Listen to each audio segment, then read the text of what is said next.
Hi everyone, welcome back to my mini vlog. ఇక్కడైతే ఈ చిన్న చిన్న ట్రేస్ నేను ఎందుకు తీసుకున్నా అంటే మనం పూజ చేసేటప్పుడు పక్కన అందులో పూజ సామాన్ వేసుకోవడానికి యూజ్ అవుతాయి అని చెప్పేసి ఇదైతే తీసుకున్నాను. ఇదైతే చిన్న పసుపు కుంకుమ లాంటి వేసుకునేది, చాలా బాగుంది కదా, క్యూట్గా అనిపించింది. సో ఇది ఒకటి తీసుకున్నాను అనమాట.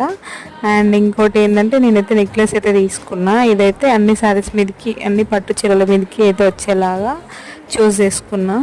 ఎందుకంటే ఇందులో ఏమో లాంగ్ హారం వచ్చింది అండ్ షార్ట్ హారం విత్ వడ్డానం వచ్చింది అండ్ ఏమంటారు దాన్ని, పాపడి బిల్ల అండ్ ఇయర్ రింగ్స్ కూడా వచ్చినాయి. చాలా బాగుండే, అందుకే ఇట్లా సెట్ తీసుకున్నాం. మనం ఎప్పుడైనా నెక్లెస్ తీసుకున్నప్పుడు ఒకటే కలర్ ఉన్నది తీసుకున్నాం అనుకో, ఓన్లీ అది ఒక్క సారీ మీదకి వేసుకోవడానికి ఉంటుంది. అండ్ ఇలా అన్ని కలర్స్ మీద మ్యాచ్ ఎలా తీసుకున్నాం అనుకో ఏ సారీ మీదకైనా మనం పేరప్ చేయొచ్చు. ఇదైతే సేమ్ గోల్డ్ ఫినిషింగ్ లానే ఉంది. ఈ వీడియో నచ్చినట్టయితే like, share and subscribe. Thank you for watching.